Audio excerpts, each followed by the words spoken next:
말씀이 있는 교회, 그 말씀 전하는 교회, 말씀대로 살아가는 교회, 말씀의 빛 교회.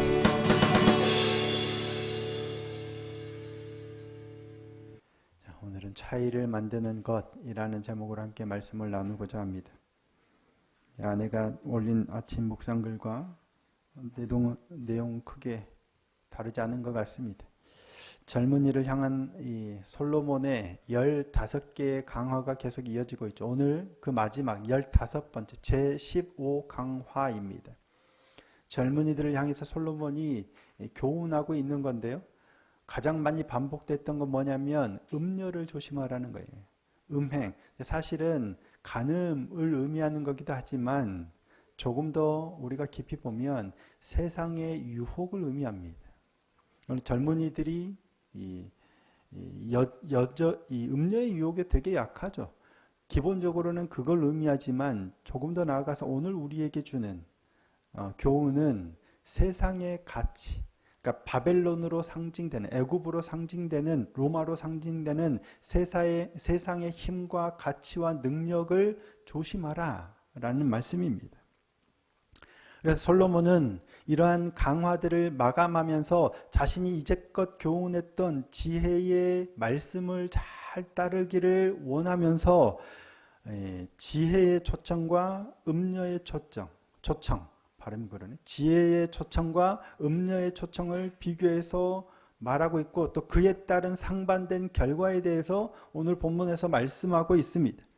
그중 전반부에 해당하는 1절에서 12절은 지혜의 말씀에 따를 때 오는 그 복락, 지혜의 말씀을 따르고 순복하면 복락을 누리고 그렇지 않으면 패망을 당하게 될 것이다. 그리고 후반부에 해당하는 13절에서 18절은 음녀의 미련한 여인, 미련한 음녀의 말을 따를 때 어디로 가게 되느냐, 한마디로 죽음, 수월로 치닫게 된다라는 말씀을 경고하고 있습니다. 자, 먼저 오늘 보면 1절, 2절에서는 이 지혜자가 집을 준비하고 잔치를 이미 준비했음을 말씀하고 있습니다. 자, 오늘 보면 1절, 2절 함께 한번 읽겠습니다. 1절, 2절입니다. 자, 시작.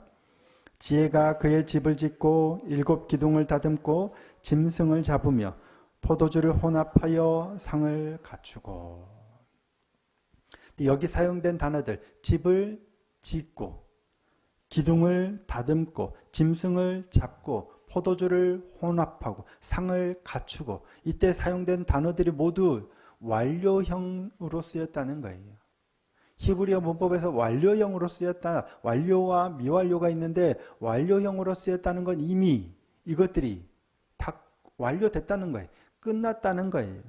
그러니까 사람들을 초청할 준비가 이미 완료됐다는 것을 의미합니다. 그러니까 사람들을 초청하기 위해서 이미 이 모든 것들을 다 준비해 놓고 사람들을 초청하는 거예요. 자, 사람들을 초청하기 위해서 지혜가 이미 준비해 놓은 게 뭐예요? 집을 짓고 7 기둥을 다듬고. 성경에서는 7이라는 숫자가 완전수를 의미하는 경우가 많죠. 그러니까 지혜의 준비가 그만큼 완전하다는 거예요. 대충 해놓은 게 아니라 완벽하게 준비해 놓은 겁니다. 그리고 짐승을 잡고 포도주를 혼합합니다. 우리는 뭐 익숙하지 않지만 포도주를 혼합한다라는 것은 포도주에 향료를 섞는 거랍니다. 포도주에 향료를 섞으면 어찌됐든 포도주를 더 고급지게 하는 거죠. 향이 나게 하고. 포도주, 우리도 뭐 성찬식 할 때 포도주를 가끔씩 마시지만 식사하실 때 드시는 분도 계시겠죠? 향이 우리는 모르겠어요. 소믈리에들은 이걸 마시면 이게 몇 년이고 뭐 어디고 뭐 이게 아는데 우리는 모르겠죠. 근데 이런 포도주의 향을 더 고급지게 하는 거예요. 향료를 섞고 또 도수를 높인다고 해요. 이 포도주를 혼합하는 게. 그러니까 좋은 것과 나쁜 걸 섞는 게 아니라 포도주를 더욱더 고급지게 만드는 그러한 행위라고 합니다. 그러니까 지혜가 사람들을 초청하기 위해서 준비하는 게 이만큼 훨씬 더 좋은 걸 잘 준비해 놓고, 이미 준비해 놓고 완전하게 준비해 놓고 사람들을 초청하는 거예요. 더구나 여기서 상을 갖추다라는 건 질서정연하게 잘 준비했음을 의미하는 거예요. 그러니까 아주 좋은 것들로 질서 여기 딱 줄도 맞추고 그냥 이 잔치가 완전히 잘 준비되었음을 의미하는 거겠죠. 그렇게 다 준비해 놓고 세팅 다 해놓고 여종을 보내서 성중 높은 곳에서 사람들을 초청합니다. 자, 3절에서 6절 말씀입니다. 자기의 여종을 보내어 성중 높은 곳에서 불러 이르기를 어리석은 자는 이리로 돌이키라. 또 지혜 없는 자에게 이르기를 너는 와서 내 식물을 먹으며 내 혼합한 포도주를 마시고 어리석음을 버리고 생명을 얻으라. 명철의 길을 행하라 하느니라. 지혜가 이처럼 다 준비해 놓고 여종을 보내서 사람들을 초청하는데 이 여종이 사람들을 향하여 외치는 초청을 하는 자리가 어디예요? 성중 높은 곳이죠. 앞서 8장에서도 언급했지만 지혜와 명철이 외치는 자리는 사람들이 많이 다니는 길 위에나 내거리에나 성문. 자, 8장 2절 3절입니다. 그가 길가의 높은 곳과 내거리에 서며 성문 곁과 문 어기와 여러 출입하는 문에서 불러 이르되. 그러니까 길가의 높은 곳, 내거리, 성문 어기 이러한 것들은 다 뭐예요? 사람들이 일상적으로 다 지나다니는 곳이에요. 외치면 누구나 다 들을 수 있는, 잘 들리고 잘 보이는 그 마을에서 가장 그런 곳, 그런 장소를 의미해요. 그러니까 지혜는 그냥 사람들을 초청할 때 잘 만들어 놓고 잘 준비해 놓고 은밀하게 나랑 친한 사람들, 내 마음에 드는 사람들만 초청하는 게 아니라는 얘기예요. 하나님께서는 복음을 선포하실 때, 우리를 초청하실 때, 구원으로 우리를 부르실 때 내 마음에 드는 사람만 초청하는 게 아니라는 말씀입니다.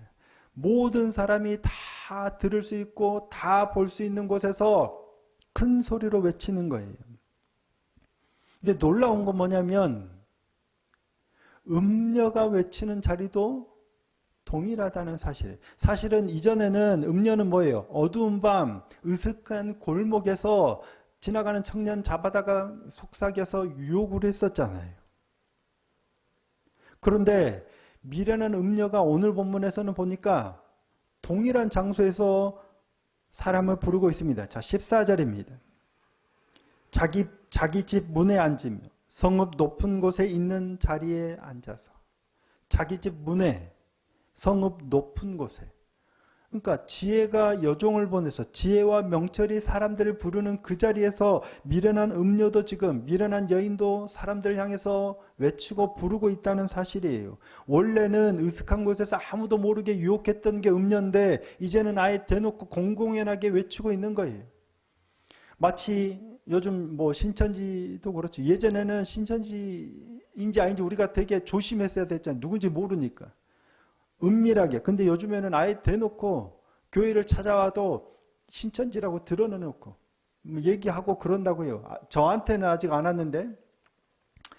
그러니까 얘기를 하다가 저도 교회 다니고 이러는데 그런 얘기들이 많아요. 저 신천지 교인인데 이렇게 아예 대놓고 얘기를 한답니다. 이처럼 지혜의 말씀뿐만 아니라 요즘에는 음녀의 말도 공공연하게 모든 사람들에게 드러내놓고 실제 듣고 있잖아요. 또한 그들이 부르는 대상도 동일합니다. 자, 4절 말씀입니다. 어리석은 자는 이리로 돌이키라. 또 지혜 없는 자에게 이르기를. 누가 한 말이에요? 지혜가 보낸 여종이 한 말이에요. 지혜가 하는 말입니다. 근데 놀랍게도 미련한 여인이 성읍 높은 곳에 앉아서 행인들을 향해 한 말도 똑같습니다. 자, 16절 보십시오. 어리석은 자는 이리로 돌이키라. 또 지혜 없는 자에게 이르기를. 4절하고 한번 비교해 보세요. 똑같죠. 지혜자도 미련한 음녀도 외치고 부르는 자리도 같고 하는 말도 똑같아요. 어리석은 자들아 이리로 돌이키라. 지혜 없는 자에게 이르기를 이라고 하면서 말해요. 물론 장소도 같고 부르는 대상도 같지만 그 내용은 명확하게 다릅니다. 전하는 메시지는 달라요. 지혜가 선포하는 메시지는 뭡니까? 자, 6절입니다. 어리석음을 버리고 생명을 얻으라. 명철의 길을 향하라 하느니라. 음녀가 전하는 메시지는 17절입니다. 도둑질한 물이 달고 몰래 먹는 떡이 맛이 있다 하는도다. 완전 다르죠. 지혜가 선포하는 말씀은 생명을 주는 거예요. 분명 같은 장소에서 같은 대상을 향해서 외치고 있지만 지혜는 지혜의 말씀으로 생명을 주고자 하는 건데 음녀는 뭐예요? 속이는 거예요. 그래서 어디로 치닫게? 죽음으로 치닫게. 죽은 자들을 이해하지 못해요. 스올로 내려가게 만드는 거예요. 음녀의 말을 따라가다 보면 어디로 가게 될까요? 결국 죽음으로 가요. 그래서 앞서도 우리가 살펴봤지만 음녀의 유혹을 따라서 음녀의 말을 따라가는 청년을 뭐라고 했어요? 도수장으로 끌려가는 소와 같다라고 기억나시죠? 자, 잠언 7장 21절 22절 말씀입니다. 같이 한번 읽어보실까요? 자, 시작. 여러 가지 고운 말로 유혹하며 입술에 호리는 말로 꿰물어 젊은이가 곧 그를 따랐으니 소가 도수장으로 가는 것 같고 미련한 자가 벌을 받으려고 쇠사슬에 매이러 가는 것과 같도다. 가면 도살당해. 가면 쇠사슬에 매여요. 죽임이 기다리고 있어요. 그런데 미련해서 모르고 그냥 따라간다는 거예요.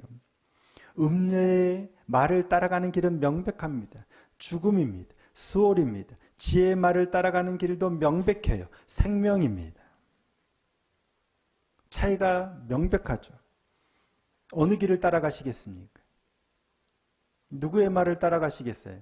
지혜의 말을 따라가시겠습니까? 미련한 음녀의 말을 따라가시겠습니까? 예, 당연하죠. 누가 음녀의 말을 따라서 죽음의 길로 가려 하겠습니까? 당연히 지혜의 말씀을 따라서 생명의 길을 가려고 하죠. 그런데 놀랍게도 음녀의 말을 따라가는 사람이 훨씬 많다는 거예요. 아닌 것 같죠.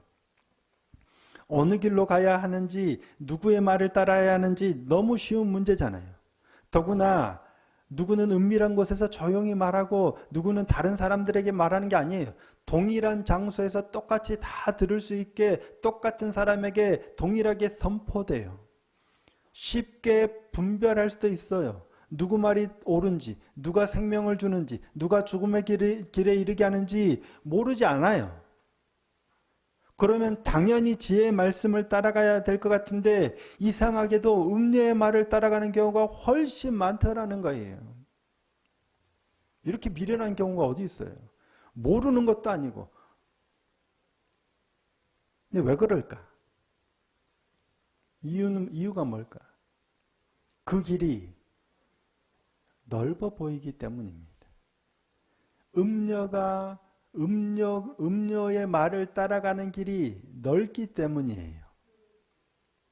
지혜의 말씀을 따라가는 길은 훨씬 좁아요.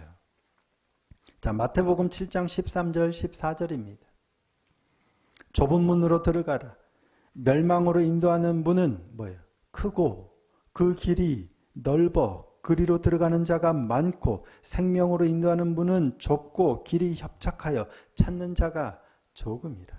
누구 말씀이에요? 예수님 말씀이에요.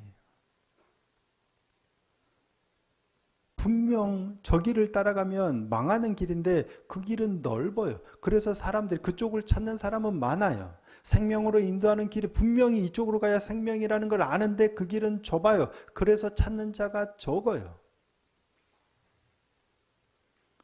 왜 그 길이 넓게 보일까? 왜 그 길을 편하게 여기고 그 길을 가려 할까? 너무도 분명한데 사람들은 왜 그 길이 넓어 보이고 그 길이 편할까? 그래서 그 길을 더 많이 찾을까? 오늘 본문에서는 두드러지는 단어가 하나 나옵니다. 이유가 뭘까? 바로 거만이에요. 거만. 자, 오늘 보면 7절, 8절입니다. 거만한 자를 징계하는 자는 도리어 능욕을 받고 악인을 책망하는 자는 도리어 흠이 잡히느니라. 거만한 자를 책망하지 말라. 그가 너를 미워할까 두려우니라. 지혜 있는 자를 책망하라. 그가 너를 사랑하리라. 자, 12절. 내가 만일 지혜로우면 그 지혜가 내게 유익할 것이나 내가 만일 거만하면 너 홀로 해를 당하리라.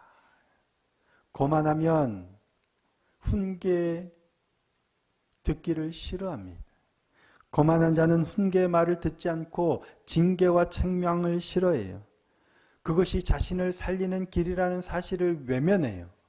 징계와 책망, 훈계가 나를 살리는 길인데 거만한 자는 결과가 어떻게 되는 건 중요하지 않아요. 일단 혼나는 게 싫어요. 일단 책망받는 게 싫어요. 그게 바로 거만하기 때문입니다. 거만이라는 게 뭐예요? 거만, 교만, 자만. 내가 잘났다는 거잖아요. 그러니까 거만이라는 건 두 가지인 것 같아요. 자기가 나 스스로가 잘났다라고 생각하는 게 거만이에요. 또 하나는 실제로는 나도 알아요. 내가 잘나지 않았다는 사실을 아는데 남들에게 그렇게 보이기 싫은 거예요. 그래서 내가 못났다는 걸 인정하지 않는 거예요. 이게 바로 거만이에요. 진짜 잘나서도 잘났다고 하는 것도 거만이겠지만 잘나지도 않았는데 잘났다고 생각하는 것도 거만이요. 잘나지도 않았는데 잘나지 않았다는 것을 인정하지 않으려는 것도 거만이에요. 무슨 말인지 아시겠죠? 어쨌든 이해만 하시면 되니까 뭐. 자존심 때문입니다. 정말 잘생긴 사람한테는 왜 그렇게 못생겼어 해도 괜찮아요. 저한테 그렇게 아무리 말씀해 보세요. 저 괜찮아요. 죄송합니다. 제가 중요하게 여기는 게 아니면 누가 뭐라고 해도 뭐 그럴 수 있지 라고 지나가는데 제가 정말 약한 부분에 있어서 누군가가 툭 건드리면 아무것도 아닌데 스스로가 막 화가 막 나고 막 이렇게 올라와 가지고 어떻게 감히 그래서 나 절대 그렇지 않아 라고 하는 게 뭐예요? 자존심 때문이잖아요. 어떤 경우든 거만이라는 것은 자기의 연약함을 인정하지 않는 거예요. 그래요. 제가 좀 뭘 잘 못해요. 인정하면 되는데 그걸 인정하기 싫은 거예요. 그러다 보니까 오히려 더 거만해지는 겁니다. 그냥 자기가 잘났다고만 드러내는 게 거만이 아니라 그보다 더 큰 건 나의 약함을 감추기 위해서 더 거만해지는 거예요. 이게 더 심각한 거만의 문제인 것 같아요. 의사는 누구에게 필요해요? 건강한 자가 아니라 병든 자에게 필요해요. 내가 약했으면 약했다는 걸 인정해야 의사에게 도움을 받고 치료를 받을 수 있어요. 그런데 거만한 자는 의사를 찾지도 않고 의사에게 가서도 괜찮아요. 나 아무렇지도 않아요. 하면 의사가 도와줄 방법이 없어요. 자, 마태복음 9장 12절입니다. 예수께서 들으시고 이르시되 건강한 자에게는 의사가 쓸데없고 병든 자에게라야 쓸데있느니라. 저 어깨가 그렇게 아팠는데 좀 아프긴 한데 괜찮아요. 참을만 해요. 움직일만 해요. 그리고 병원을 안 가니까 안 낫고 몇 개월을 가잖아요. 근데 아프다고 해서 결국 의사한테 가서 치료를 받으니까 좀 엄청나게 좋아졌잖아요. 자신이 병이 든 줄도 모르고 혹은 병이 들었어도 병이 든 사실을 숨기려고 한다면 의사가 아무 소용이 없는 거죠. 근데 내가 아프다는 사실을 인정하고 솔직하게 드러내야 의사에게 도움을 받을 수 있는 거예요.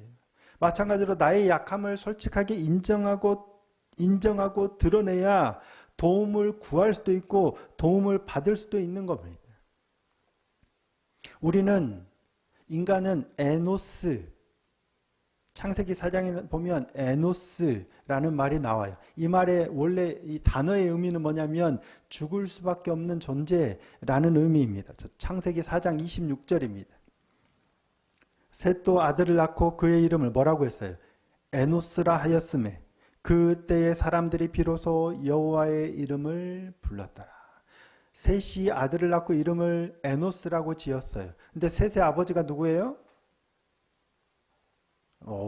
역시 아담입니다. 아담. 아담과 하와가 자녀를 낳았는데 가인과 아벨을 낳았죠. 근데 가인이 아벨을 죽이고 가인도 떠나고 나서 나중에 아담과 하와가 가인과 아벨의 동생이죠. 아들을 낳았는데 그가 셋이에요. 그 셋이 아들을 낳고 이름을 에노스라고 지었어요. 근데 에노스 뜻이 뭐라고요? 본질적으로 죽을 수밖에 없는 존재라는 거예요. 왜 아들을 그렇게 지었을까요? 보통 부모가 자녀 이름 어떻게 지어요? 나의 어떤 가치와 바램을 담아서 자녀들의 이름을 짓잖아요. 우리 딸의 이름을 마롬이라고 지은 거. 그만큼 고귀하고 존귀한 높은 자녀가 되라는 거예요. 노아미도 마찬가지고 하나님의 고귀한 선물과 같은 존재. 이런 나의 어떤 바람과 가치와 의미를 담아서 자녀들의 이름을 짓는 거예요. 근데 셋이 왜 아들을 낳고 이름을 에노스라고 지었어요? 우리가 잘난 줄 알았는데 결국엔 죽을 수밖에 없는 연약한 존재구나 라는 사실을 인식하고 인정했기 때문이에요. 그리고 난 후에야 뭘 했어요, 사람들이? 그제서야 비로소 여호와의 이름을 부르기 시작한 거예요. 천년 만년 영원히 살 것 같을 때는 하나님의 이름을 부르지 않아요. 내가 죽을 수밖에 없는 연약한 존재라는 사실을 알고 인정하니까, 깨닫고 나니까 그제서야 여호와의 이름을 부르게 되는 겁니다. 그 다음에 이게 창세기 4장이었는데 4장 26절인데 5장부터 뭐가 이어지냐면 쭉 족보가 기록돼요. 창세기는 톨레도트 족보의 책이라고 해요. 굉장히 10개, 11개, 12개 뭐 세기에 따라 다르지만 기본 11개의 족보가 기록되어 있는데 족보의 책인데, 족보가 뭐예요? 누가 누구를 낳고 누가 누구를 낳고 누구는 몇 년을 살고 결국은 죽었더라. 누가 몇 세에 죽었더라. 결국 죽었다는 얘기예요. 사람은 죽을 수밖에 없는 연약한 존재라는 사실을 인식한 후에 하나님을 찾고 그렇게 이 땅에서 몇 년을 살고 죽었다라는 역사를 기록한 책입니다. 지혜자의 말과 음녀의 말은 동일한 장소에서 동일한 대상을 향해서 선포됩니다. 그런데 지혜자의 말은 생명으로 인도하는 말씀이요, 음녀의 말은 죽음으로 이끄는 말이에요. 어느 길을 선택해야 할지 우리는 이미 너무 잘 알고 있어요. 그런데도 놀랍게도 이상하게도 지혜의 말이 아니라 음녀의 말을 따르는 경우가 훨씬 많다는 거예요. 이유가 뭐냐면 거만함 때문이라는 거예요. 거만함으로 죽음의 길로 내려가는 어리석은 자가 되지 않기를 소원하고 축복합니다. 나는 안 거만해. 나는 겸손해. 그런 사람이 훨씬 많다는 얘기예요. 결국 우리가 차이를 만드는 것은 뭐냐면 거만과 겸손이에요.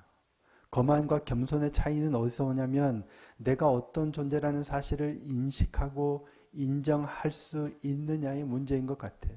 나는 에노스예요. 나는 연약한 자예요. 나는 죄인이에요. 누가 뭐라고 해도 그래, 나는 죄인이니까 라고 인정하면 오히려 은혜를 입어요. 그런데 그렇지 않고 거만하면 음녀의 말을 따라가는, 그래서 결국 수월로 내려가는 멸망의 길을 걷게 된다는 거예요. 그 출발은 내가 어떤 존재인지를 인지하고 인정하는 데서 시작한다라는 말씀입니다. 말씀 앞에서 늘 제가 강조하는 거죠. 말씀 앞에 설 때에 우리가 늘 깨달아야 하는 건 내가 하나님의 말씀 앞에서 얼마나 연약한 죄인인지, 내가 또 얼마나 그릇된 길을 걸어왔는지를 깨닫고 인식하는 거잖아요. 이게 바로 생명의 출발점이기 때문입니다. 내가 연약하면 하나님께서 죽음의 길로 내모시는 게 아니라 오히려 치료하고 생명의 길로 회복시키는 은혜를 베푸는 출발점이 되는 겁니다. 저와 여러분이 오늘도 지금껏 잘 해오셨듯 나의 연약함을 인정하고 겸손하게 하나님의 도우심을 구함으로 인해서 멸망의 길이 아니라 생명의 길로 지혜의 말씀을 따르는 복된 믿음의 사람들이 될 수 있기를 예수님의 이름으로 축복합니다.